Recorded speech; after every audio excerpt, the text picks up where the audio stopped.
evening, good morning, good afternoon, wherever you are.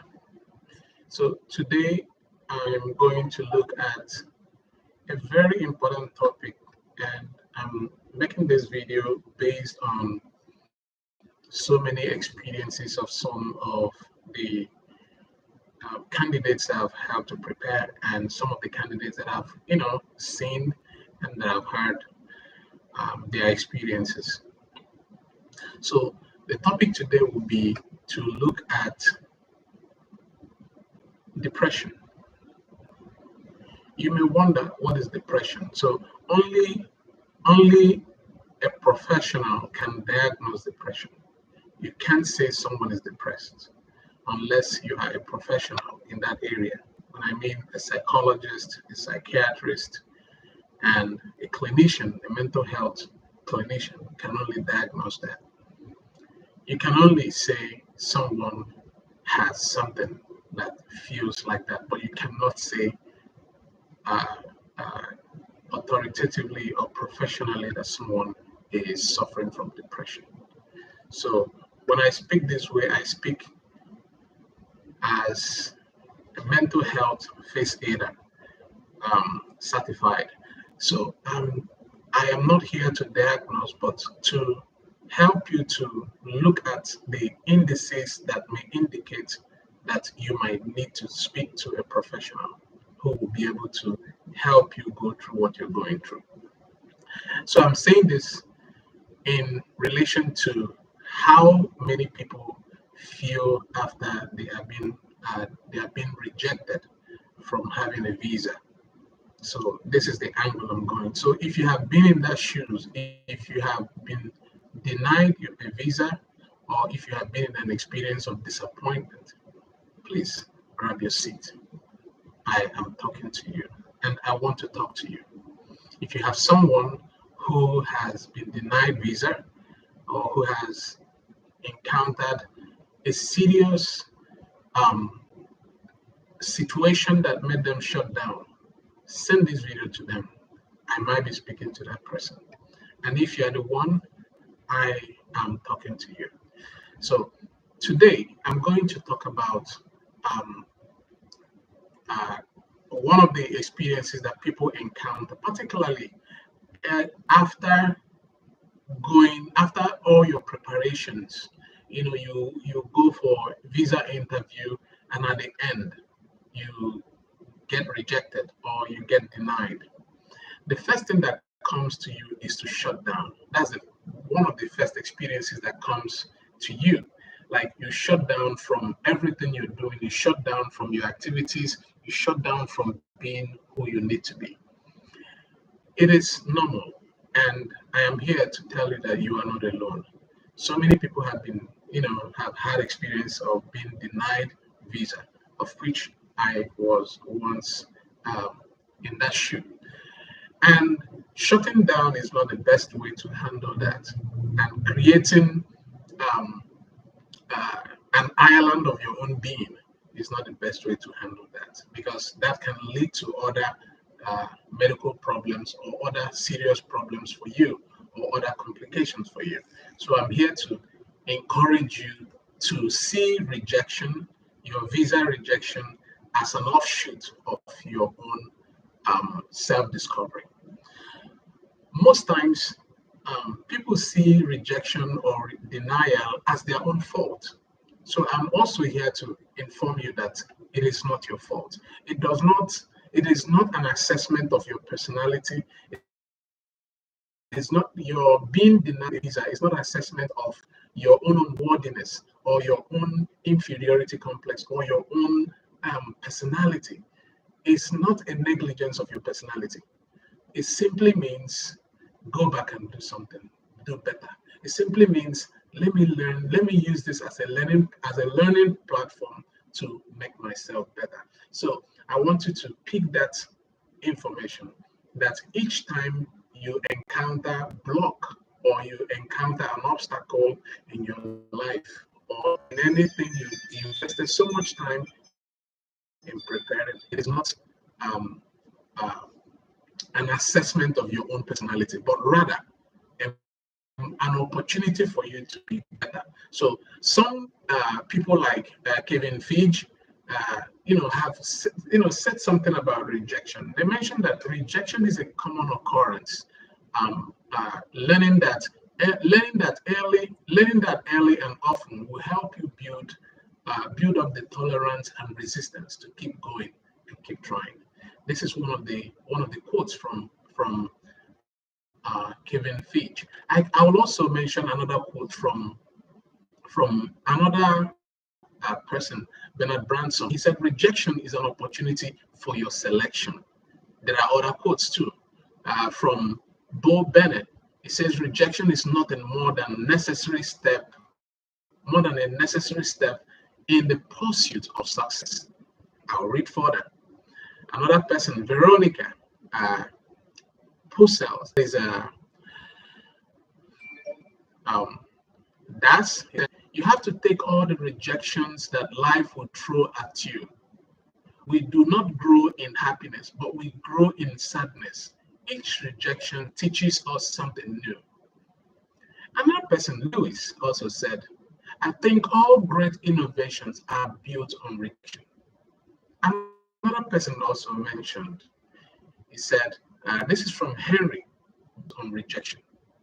Another person also mentioned, he said, this is from Henry Rollins. He said, "We all learn lessons in life. Some stick, some don't. I have always learned more from rejection and failure than from acceptance and success." Another person, Sasha Gray, said, rejection just motivates me to keep trying and to try to do better." Another person, Matthew Hussey, said, "Remember, the pain of rejection is nothing compared to the pain of regret."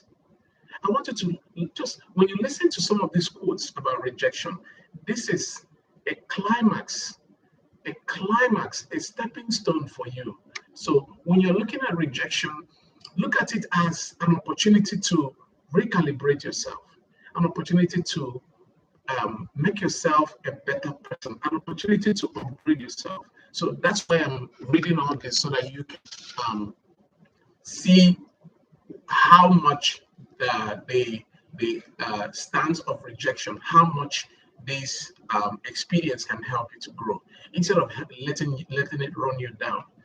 And from my own standpoint, I always encourage people, instead of, when you are planning something, always anticipate,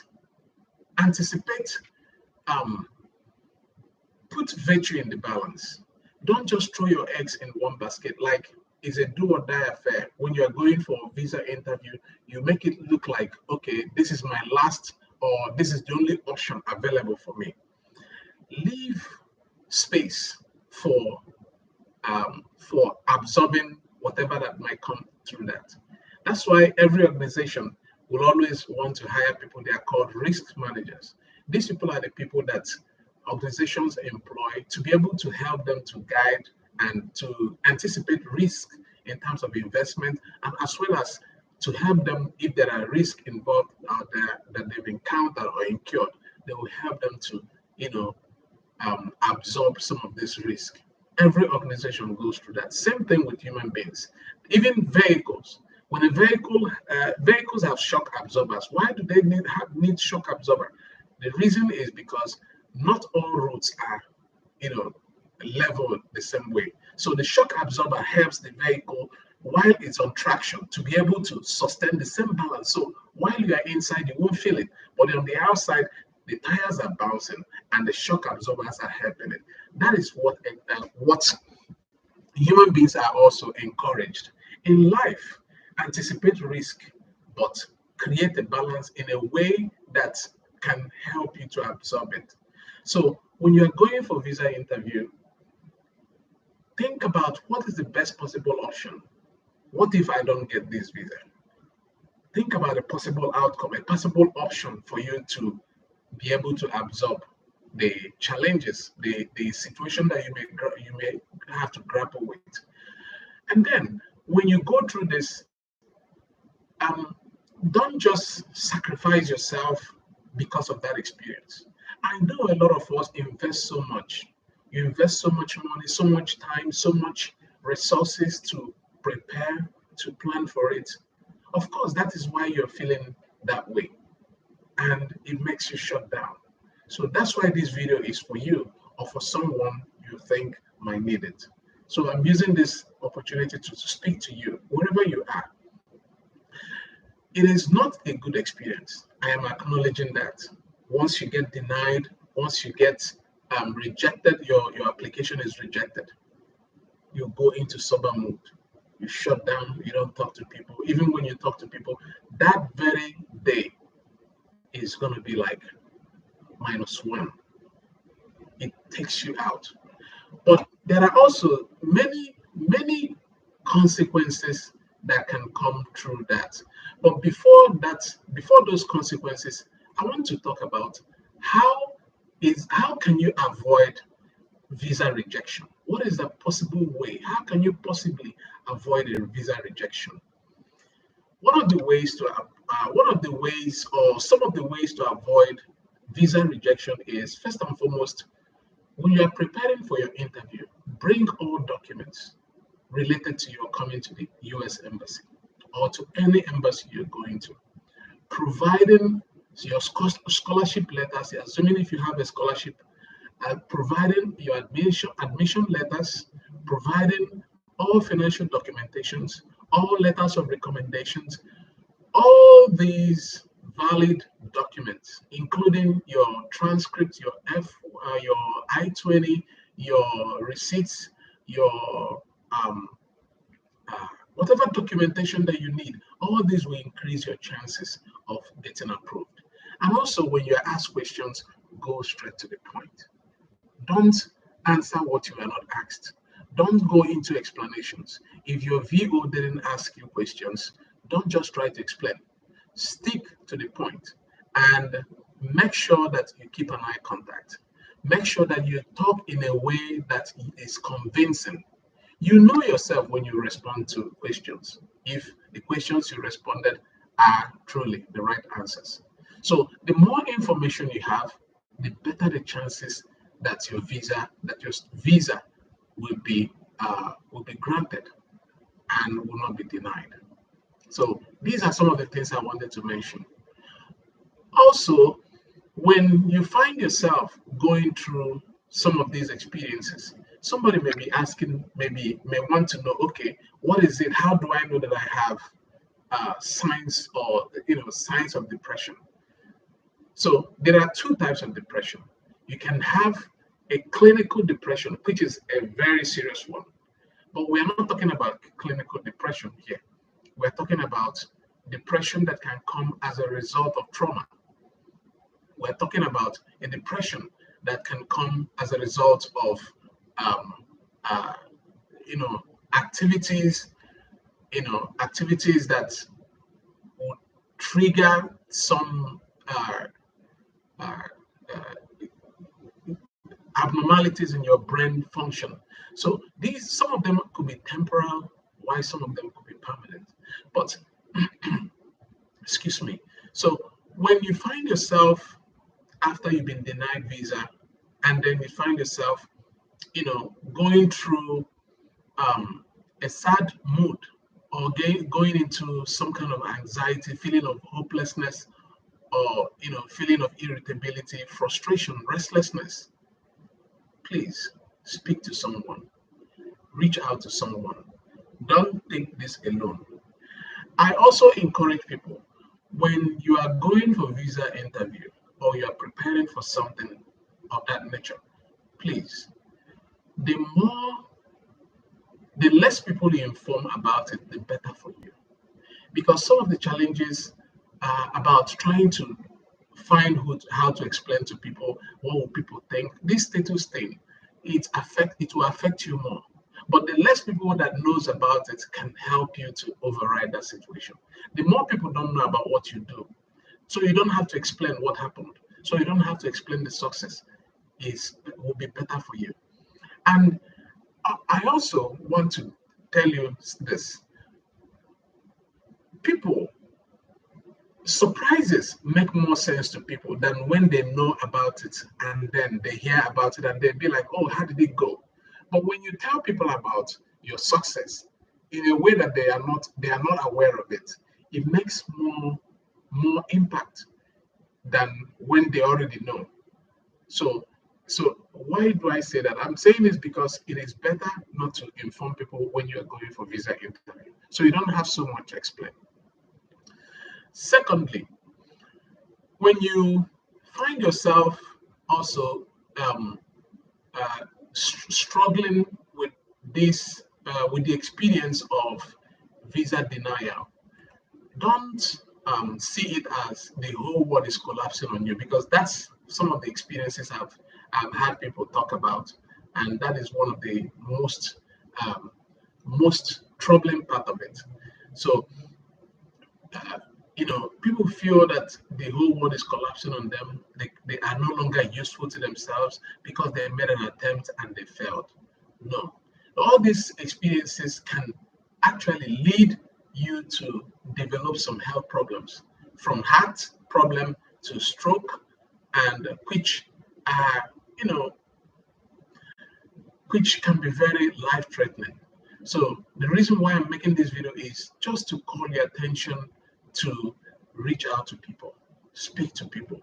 Don't let this experience shut you down to make you start living in isolation of your own self. So reach out to people, let people help you, talk to people, and if you need um, uh, any help beyond that, reach out to a mental health professional to be able to help you, to be able to guide you. So this is one of the things I can uh, uh, some of the things I can say here, just to help anyone out there, who might be going through some mental breakdown, who might be going through some emotional crisis after visa is being denied, who might be going through some upsetting and stressful life event, because this is one of it. When you're denied visa, it could be very traumatizing. So if you have access to this video, share it to someone who has been denied visa or who is going through a very very troubling or challenging moment. Tell that person that life is not over. The Italians always say, or the Latin people always say, sperantes. Sperantes means hope. The only thing that is the strength of a living person is hope, and that hope is called sperantes. Once you give up hope, there is no life.